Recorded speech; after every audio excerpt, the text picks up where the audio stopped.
Shikimi yt do të bëhet i qartë vetëm kur të shikosh brenda zemrës tënde. Kush shikon jashtë, ëndërron, kush shikon brenda, zgjohet. Carl Jung vjen një moment i qetë, i paparalajmëruar, kur një grua nuk kërkon më pasqyrimin e saj në sytë e dikujt tjetër. Jo sepse është dorëzuar, por sepse më në fund ka filluar të shoh veten. Dhe ai moment, ai kthim i lehtë drejt vetes, është fillimi i gjithçkaje. Fillimi i zgjimit. Jo ai zgjim që bota e feston. Jo ai globu që merr pëlqime. Jo ai rindërtim që të fut sërish në një fustan 2 numra më të vogël. Jo, ky zgjim nuk shkëlqen. Ai digjet. Nuk kërkon të vihet re. Kërkon të ndihet thellë, në heshtje. Sepse diçka ndodh kur një grua fillon të shikoj brenda e jo jashtë. Kur ndalon së pyeturi, a jam mjaftueshëm për ta?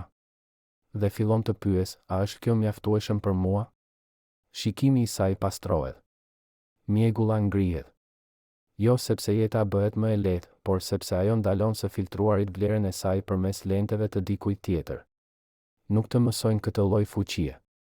Nuk e vendosin në billboard. Nuk shet buzëkuq, as premton përralla, sepse nuk blihet.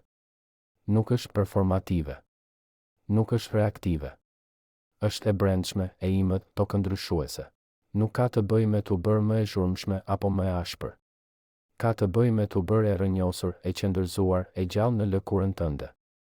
Dhe kjo i tremb njerëzit, sepse një grua që është ankoruar tek vetja nuk lëkundet nga miratimi, as nuk prishet nga refuzimi. Bëhet e paprekshme në të gjitha mënyrat që vërtet kanë rëndësi.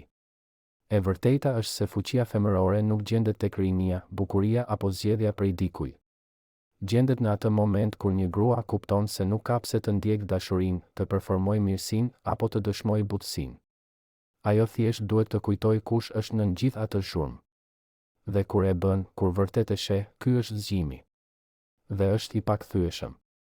Sepse nga ky moment, ajo nuk e ëndërron veten përmes historisë së dikujt tjetër. Ajo e shkruan të sajën, me sy hapur, me zemër të pastër, me një shtyllë kurrizore të ndërtuar nga gjithçka që dikur mendoi se do ta thente. Ky është fillimi, jo i të bërit dikush tjetër, por i rikthimit tek ajo që ka qenë gjithmonë, para se bota t'i thoshte kush duhet të jetë. Që në fillim na dhan një pasqyrë. Jo për të parë veten, por për të parë kush duhet të jemi. Të lëmuara, të hishme, të çiftuara, sakrifikuese, të buta, por kur shumë të buta. Të sigurta, por kur shumë të forta. Të dukshme, por vetëm përmes një filtri që i shërbente rehatisë së dikujt tjetër. Ajo pasqyrë është e thyrë. Por tragjedia është se askush nuk na e tha. Ne vazhduam ta shikonim, duke u rregulluar, duke u ndryshuar, duke u shtrembëruar në versione që shpresonim të ishin më në fund të mjaftueshëm të bukura për t'u vënë re, mjaftueshëm të sjellshme për t'u pranuar, mjaftueshëm të vogla për t'u dashur. Dhe megjithatë, diçka brenda nesh gjithmonë e dinte që nuk ishte e vërtetë. Sepse sa herë që u zbehem pak më shumë për t'ju përshtatur kornizës, një pjesë e jona zhdukej. Dhe çfarë mbetet pas viteve të tëra të përpjekjes për të qenë ajo që ata donin? Një grua plot kundërthënie, një zemër plot zhurmë, një shpirt i lodhur nga performimi. Pjekuria është momenti kur ndalon së kërkuari të vërtetën te ajo pasqyrë, sepse kupton që ajo kur nuk ishte pasqyrim. Ishte projekcion, një mjet kontrolli, një mënyrë për të mbajtur duke u matur me standarde që kur nuk kanë qenë të tua. Fillon të kuptosh se bukuria nuk është pamje, por gjendje. Që të jesh në një lidhje nuk të bën të plot, dhe të jesh vetëm nuk të bën të thyrë. Që sakrifica nuk është dashuri kur vjen me çmimin e zërit tënd. Dhe këtu ndodh zhvendosja e parë, qetë, pothuaj e padukshme, një përshpëritje që kthehet në të ditur, nuk kam nevojë të zgjidhem për të pasur vlerë. Lëre të zhytet thellë. Lëre të çaj zhurmën. Nuk ke nevojë të zgjedhin për të qenë e fuqishme. Nuk ke nevojë për duartrokitje për të qenë e vërtetë. Nuk ke nevojë për lejen e askujt për të qenë gjithçka që tashmë je. E kaluar mjaft vite duke u përpjekur të përputhesh me imazhin në një pasqyrë të çarë. Tani ka ardhur koha të kthesh syt brenda, të shohësh me syt e tu, jo me të tyret. Sepse kur një grua ndalon së ndjekuri miratimin dhe fillon të jetojë në përputhje me veten, ajo bëhet kërcënim për çdo sistem që ka përfituar nga dyshimi i saj. Prandaj, thyeje atë pasqyrë. Shiko copëzat teksa bien. Dhe ndërsa bien, kujto se nuk je ti e thyer, pasqyra ishte. Dhe tani, më në fund, je e lirë të shohësh veten jo ashtu si të pikturuan të tjerët, por ashtu si je vërtet. Ekziston një lloj urie që nuk jeton në stomak. Jeton në shpirt. Ujia për t'u parë, për t'u dëgjuar dikush të thotë, je mjaft. Je e bukur. Po e bën si duhet. Për vite, ndoshta dekada, shumë gra kanë jetuar duke ushqyer veten me thërrimet e atij miratimi, duke u shtrirë deri në kufi vetëm që të vijen re, duke u formuar sipas idealeve të tjerëve. Por ja e vërteta, ajo që të duhet më shumë nuk gjendet në sytë e dikujt tjetër. Dhe momenti kur ndalon se kërkuari miratim nga jashtë dhe fillon të dëgjosh atë që ke brenda, është zhvendosja e parë e vërtetë. Ajo që ndryshon gjithçka. Carl Jung e quajti këtë individuim, procesi i të qenit kush je në të vërtetë. Jo kush të thanë të ishe. Jo kush duartroket bota. Por vetja e vërtetë. Ajo vetja që ka pritur qetësisht nën sipërfaqe, duke përshpëritur të vërteta që i ke injoruar për hir të aprovimit. Ajo përshpëritje është intuita jote dhe ka qenë gjithmonë aty, edhe kur zhurma e ka mbuluar. E sheh, miratimi gjithmonë vjen me kushte, i më e sjellshme, më e qetë, më pak. Por dienia e brendshme është e pakushtëzuar. Nuk të kërkon të fitosh vlerën tënde. Të kërkon ta kujtosh atë, një grua e fuqishme nuk lutet më të shihet.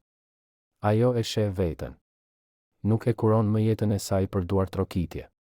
Ajo e jeton për përputhje me shpirtin e saj. Sepse kur fillon t'i besosh zërit të brendshëm, bota e jashtme humb pushtetin mbi ty, nuk do ta gjesh më veten duke pyetur, a më miratojnë? Por, a më duket e vërtet për mua? Dhe ajo zhvendosje, nga kërkimi në ndjesi, është vendi ku lind fuqia jote. Jo e zhurmshme, jo performative, por e vërtet, e rrënjosur, e palëkundshme. Mund ta quajnë arrogancë, largësi, ftohtësi. Por në të vërtet është qartësi. Dhe pikërisht për këtë keq kuptohet, sepse një grua që i beson vetes nuk ka nevojë të menaxhohet, shpjegohet apo shpëtohet.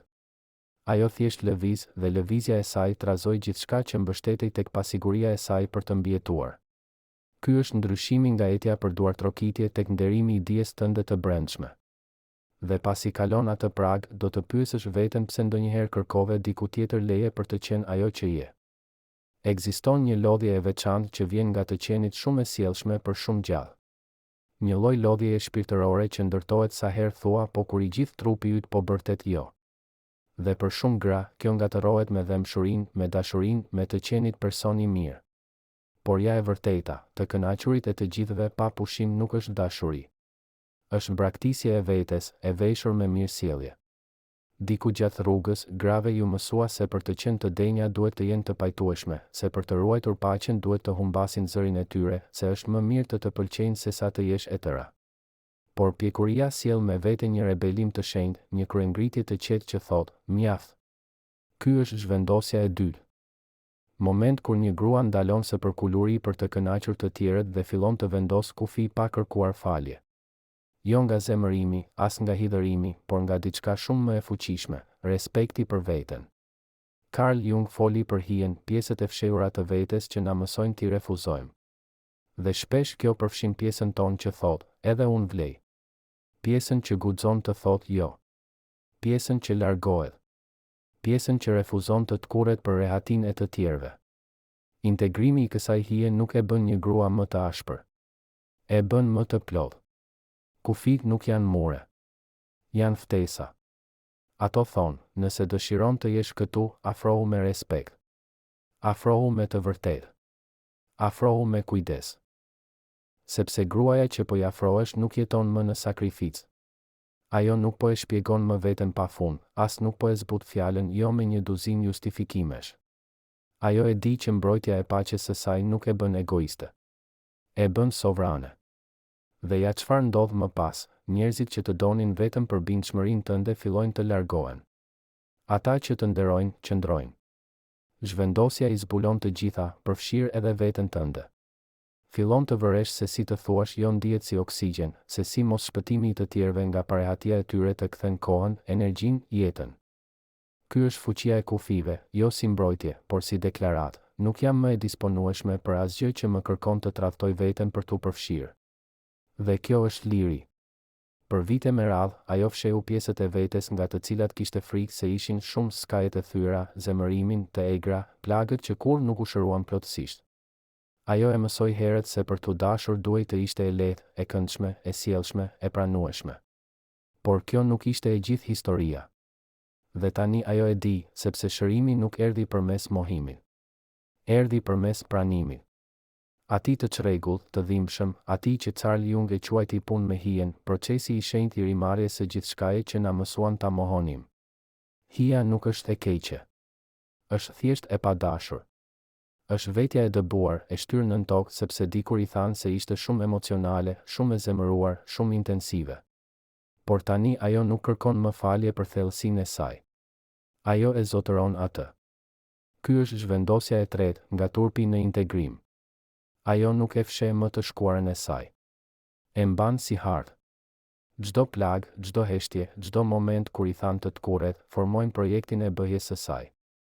Ajo ndaloi së pretenduari se është vetëm dritë e pastër dhe filloi të nderojë edhe errësirën e saj.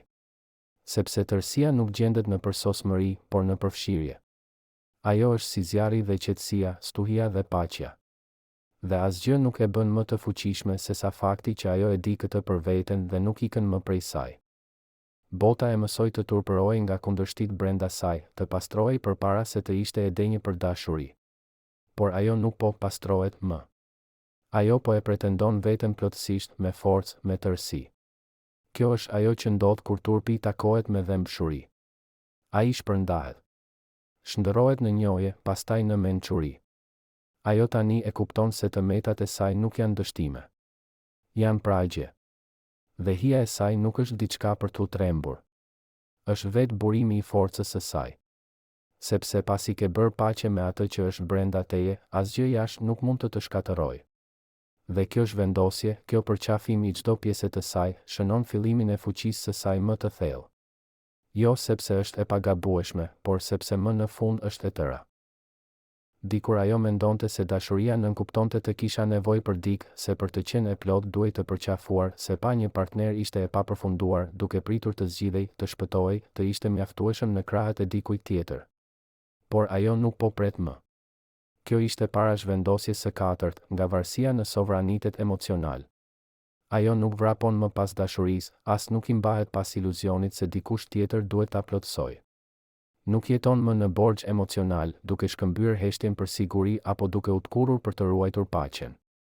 Tani ka ndërtuar diçka më të fortë, diçka të shenjtë. Ajo ka ndërtuar një shtëpi brenda vetes. Carl Jung tha, privilegji i jetës është të bëhesh kush je vërtet. Dhe kjo është ajo që ajo ka bërë. Ajo nuk e formëson më veten që të jetë e nevojshme për të tjerët. Ajo po mëson si të ketë nevojë për veten e saj e para. Sepse një grua e fuqishme nuk kërkon të shpëtohet. Ajo kërkon të shihet. Dhe nëse do të ndaj jetën e saj me dikë, nuk do të jetë nga uria. Do të jetë nga mbushja. Jo sepse nuk mund të marrë frymë vetëm, por sepse dëshiron të nxjerrë frymë pranë dikujt që di të mbaj ajrin, jo ta vjedhë. Kjo nuk është shkëputje. Është përkushtim ndaj vetes. Ajo ende e dëshiron dashurinë, por jo nëse i kushton paqen. Jo nëse do të thotë të braktisë nevojat e saj për të qetësuar plagët e dikujt tjetër. Ajo ka mësuar se dashuria e vërtet nuk të lidh. Ajo të zgjeron. Ajo të mban pa të mbajtur mbrapa. Kjo është sovraniteti emocional, jo mungesa e lidhjes, por prania e besimit në veten. Ajo tani e di se mirëqenia e saj emocionale nuk është detyrë e askujt tjetër, përveç saj. Dhe në këtë të ditur, ajo bëhet e rrënjosur, e qartë, e thellë. Të tjerët mund ta quajnë egocentrizëm, ftohtësi, krenari. Por ajo e di më mirë, sepse pasi ke shijuar pavarësinë e vërtet, atë që vjen nga shpirti dhe jo nga egoja, nuk e shkëmben më me afërsi të rreme. Tani ajo nuk lyp vëmendje. Nuk ka frikë nga vetmia. Ajo qëndron e rrënjosur në dashurinë që ka kultivuar brenda vetes. Dhe nga kjo rrënjosje, ajo fton, nuk lutet. Ajo zgjedh, nuk mbahet pas. Ajo ndjen thellë, por nuk zhduket më brenda stuhive të tjerëve, sepse nuk i kërkon askujt t'i jap asaj atë që ajo e mban tashmë në zemrën e vet dikur ajo mendonte se duhej të mbushte çdo hapësirë, çdo pauzë në një bisedë, çdo boshllëk në një lidhje, çdo heshtje në një dhomë. Ajo mendonte se prania nënkuptonte zë, se për të dëgjuar duhet të fliste më fort, se për të pasur rëndësi duhet të ishte e dukshme, e dëgjueshme, e disponueshme. Por me kohën dhe të vërtetën, diçka u zhvendos. Ajo ndaloi së nxituari të shpjegonte veten. Ajo ndaloi së provuari vlerën e saj me fjalë. Dhe pikërisht atëherë zbuloi një lloj fuqie që nuk shpallet. Një forcë që jeton jo të folurit, por të dituria se kur të mos flas. Kjo është zhvendosja e pestë, nga zhurma te heshtja. Heshtja nuk është më diçka që e frikson, ajo e dëshiron atë, jo si tërheqje, por si strehë. Ajo ka mësuar të ulet me veten e saj, të marrë frym brenda qetësisë, të ndalojë së ndjekuri përgjigjen e radhës, sigurinë e radhës, shpërqendrimin e radhës. Dhe në atë qetësi ajo ka gjetur diçka më të thellë se miratimi, ka gjetur paqen. Sepse heshtja, kur zgjidhet, bëhet e shenjtë. Ajo mpreh intuitën e saj. Forcon perceptimin e saj. Ndan të vërtetën nga zhurma, thellësinë nga drama. Gruaja që dikur kishte nevojë të shpjegonte vlerën e saj, tani hyn në një dhomë dhe e lë praninë e saj të flasë e para.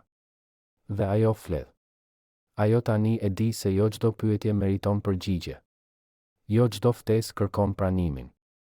Jo çdo sulm kërkon reagim. Ndonjëherë heshtja është e vërteta më e fortë që mund të ofrosh. Kjo nuk do të thotë se ajo është pasive. Do të thotë se është e fuqishme. Sepse gruaja që ka zotëruar heshtjen ka zotëruar edhe vetë përmbajtjen, qartësinë dhe vetë posedimin. Bota mund ta ngatërojë qetësinë e saj me mosinteres. Por në të vërtetë është dallim. Ajo flet më pak, por kur flet, fjala e saj bie sigur. Ajo nuk ka nevojë të bind apo mbroj veten. Energjia e saj e thot të vërtetën. Ajo nuk është këtu të performoj. Ajo është këtu të jetë. Dhe në një kulturë të varur nga zhurma, shpërqendrimi dhe ngutja, heshtja e saj bëhet jo vetëm akt rezistence, por akt rrimarrjeje. Ajo nuk e mbush më boshllëkun. Ajo e zotëron atë. Dikur ajo mbahej shumë fort pas njerëzve, pas rezultateve, pas identiteteve që nuk I rrinë më. Jo sepse e plotësonin, por sepse ishin të njohura. Dhe nganjëherë e njohura duket si dashuri. Por nuk është. Erdhi një moment kur ajo duhej të pyeste veten, a është kjo vërtet dashuri, apo thjesht frikë e parfumosur? Aty erdhi zhvendosja e gjashtë, nga lidhjat e përputhja. Ajo nuk qëndron më nga detyrimi. Nuk mbahet më nga frika. Nuk e quan më besnikëri atë që në të vërtetë është thjesht mungesë guximi për të lëshuar. Sepse tani ajo e di se paqja është parakusht, jo shpërblim. Qoftë një miqësi, një punë apo një burr, nëse nuk përputhet me qetësinë e saj të brendshme, nuk mund të qëndrojë. Kjo është ajo që Jung nënkuptonte me evolucionin nga arketipi te integrimi. Ajo nuk është më vajza naive që pret të zgjidhet. Ajo është shndërruar në gruan e urtë që zgjedh veten, sërish e sërish, jo në rebelim, por në nderim. Përputhja do të thotë të pyesësh, a më zgjerohet shpirti apo më të kurret? A jehon e vërteta ime apo më tërheq në një histori të vjetër që e kam të kaluar? Do të thotë të largohesh, jo me zemërim, por me qartësi. Do të thotë të presësh, jo me dëshpërim, por me besim. Sepse ajo që kërkon nuk është më intensiteti. Është rezonanca. Ajo nuk bie më për potencialin. Ajo dëgjon energjinë. Vëzhgon qëndrueshmërinë. Ajo ndjen hapësirat që njerëzit lënë pas kur nuk janë aty. Dhe nëse heshtja e tyre flet më fort se prania, ajo dëgjon. Ky lloj dallimi nuk mund të falsifikohet. Është fryti I punës së thellë të brendshme, I dashurisë shpesh shumë të pakujdesshme, I qëndrimit shumë gjatë, I besimit shumë verbërisht. Por tani ajo është e akorduar dhe e nderon atë frekuencë të brendshme si busull të shenjtë. Ajo nuk ka më frikë të lëshoj, sepse beson se ajo që është e saj nuk do t'i kërkojë të thyejë veten për ta mbajtur. Kjo është gruaja që nuk ndjek askën. Ajo zgjedh me qetësi, kujdes dhe qartësi. Dhe në atë zgjedhje, ajo nuk lidhet më nga frika. Ajo përputhet nga e vërteta. Dikur ajo e bënte veten më të vogël, më të heshtur, më të butë në skaje, jo sepse I mungonte substanca, por sepse kishte frikë se mos ishte shumë e fortë, shumë intensive, shumë mendimtar, shumë e ndjeshme, shumë gjithçka. Por ajo nuk po të kurret më. Sa më shumë u rrit, aq më tepër kuptoi se ajo kur nuk ishte shumë. Ata ishin thjesht të papërgatitur. Ajo nuk kërkon më falje për tërësinë e saj. E di që plotësia e saj I trazon të tjerët, jo sepse ajo është e tepruar, por sepse ajo reflekton gjërat që ata kanë shtypur, injoruar apo kanë pasur frikë t'i pranojnë. Besimi I saj në veten I vë në siklet. Vetë besimi I saj keq kuptohet. Gëzimi I saj nganjëherë zemërohet. Kufit e saj shpesh quhen të vështirë. Por asgjë nga këto nuk është personale. Është projekcion. Kur një grua ndalon së kërkuari leje për të ekzistuar në tërësinë e saj, ajo nxjerr në shesh çdo gënjeshtër që të tjerët I tregojnë vetes për të mbetur të vegjël. Prandaj ajo I trazon njerëzit, jo sepse është e ashpër, por sepse është e qartë. Nuk ka asgjë më përmbyesëse se një grua që nuk dridhet kur e etiketojnë, që nuk ka nevojë të hollohet për t'u bërë e pranueshme. Ajo nuk ka frikë as nga drita e saj, as nga hija e saj. Ajo sjell veten e saj të plot në çdo dhomë dhe nuk pret më të ftohet. Disa do ta admirojnë, disa do ta keq kuptojnë, të tjerë do ta urrejnë në heshtje. Asgjë nga këto nuk është bara e saj. Ditët e sqarimeve të tepërta kanë marrë fund. Ditët e zbejes së shkëlqimit të saj për t'i bërë të tjerët të ndihen rehat kanë marrë fund. Tani ajo ecën me një prani të lindur nga e vërteta. Ajo nuk është këtu të tolerohet. Ajo është këtu të jetë e plot, e guximshme, e shenjtë. Dhe nëse kjo I shqetëson të tjerët, ajo I lë të shqetësohen. Ajo nuk ndryshon formë për t'u pranuar. Nuk kërkon më falje për hapësirën, gëzimin, thellësinë, kompleksitetin e saj. Ajo nuk I mbijetoi gjithë asaj që I ndodhi thjesht për t'u futur në idenë e ngushtë të dikujt për atë që duhet të ishte. Ajo nuk është gjysmë dritë.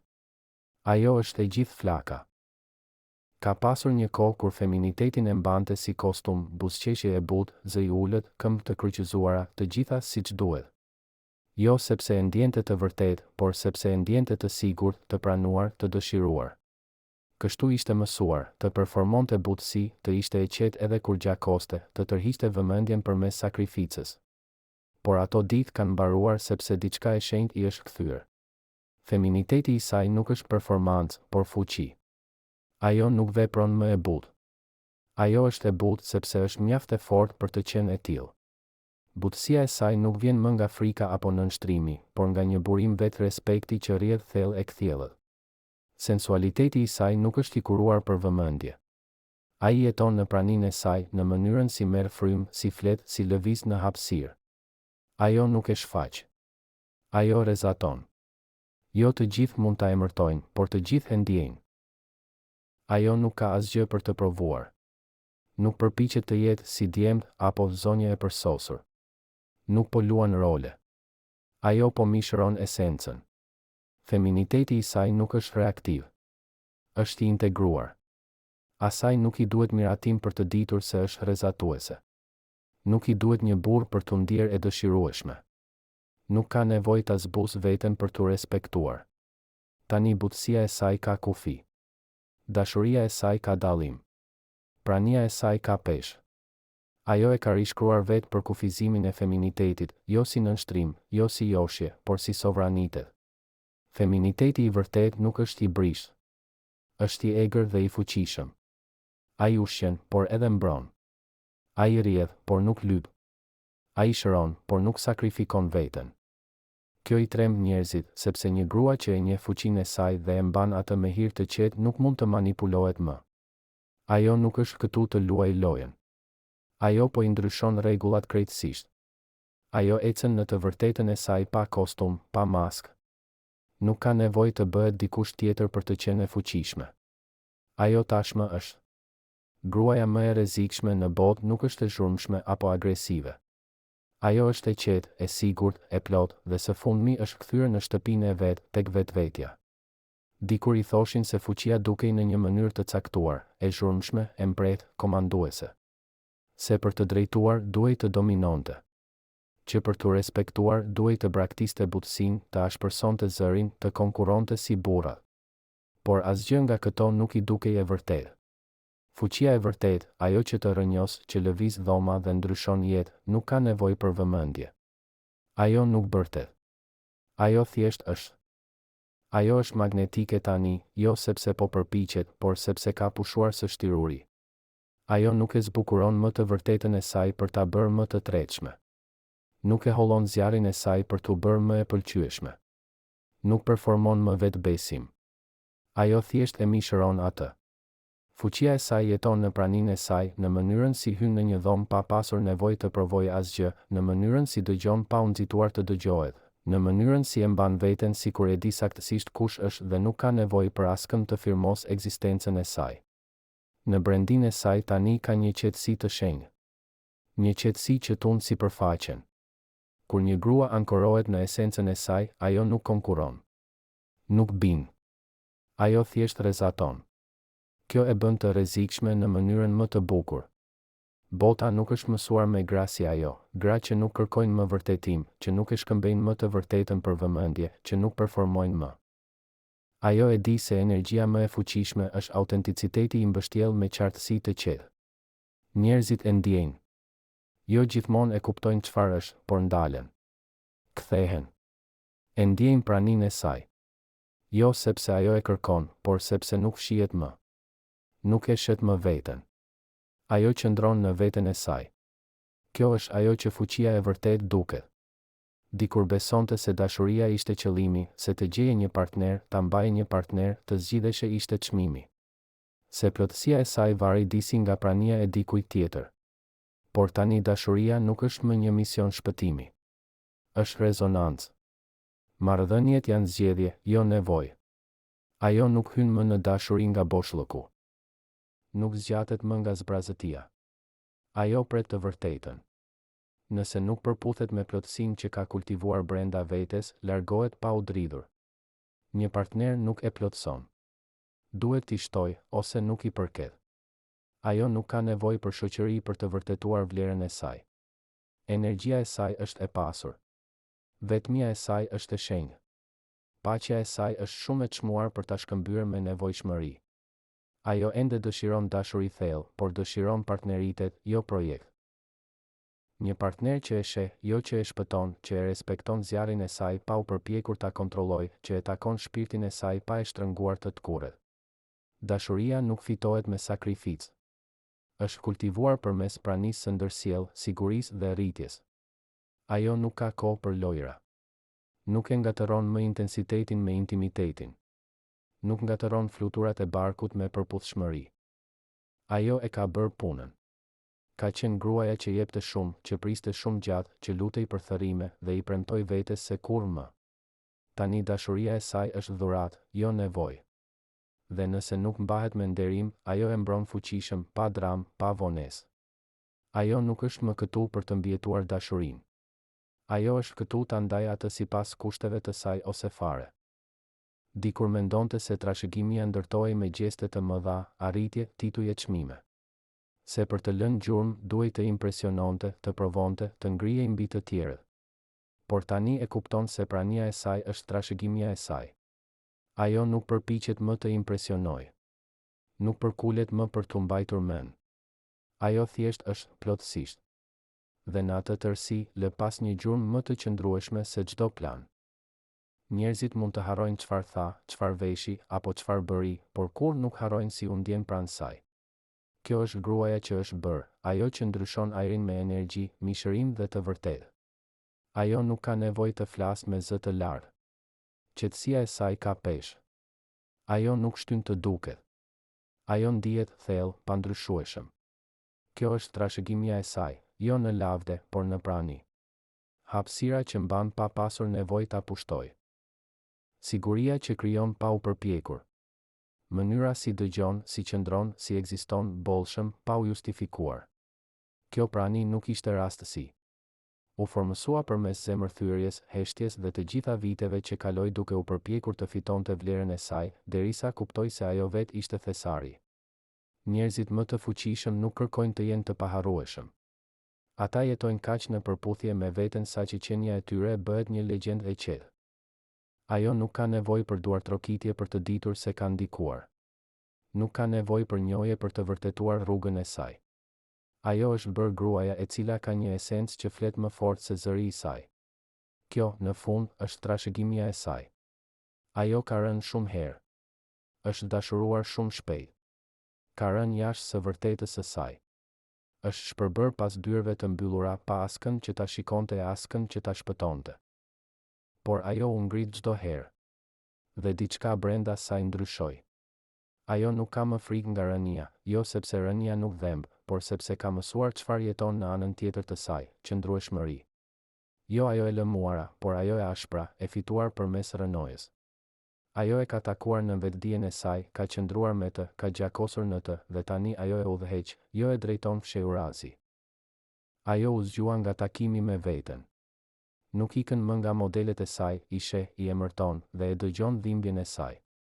Rënia nuk e shkatërroi, e zbuloi. Ndonjëherë thyrja është bekim dhe kolapsi është ftesë. Kur jeta tundet, ajo merr frymë dhe pyet, çfarë ka ardhur kjo të më mësoj? Trimëria e saj nuk vjen nga shmangia e dhimbjes, por nga mbijetesa e vetvetes. Nga të mësuarit si të filloj sërish, si të ecë me çalim dhe të mbaj hir, si të mbaj njëkohësisht dhembjen dhe fuqinë. Ajo nuk ecën më mbi majat e gishtërinjve nga frika e humbjes apo dështimit. Ajo lëshon me dashuri atë që nuk i përshtatet më.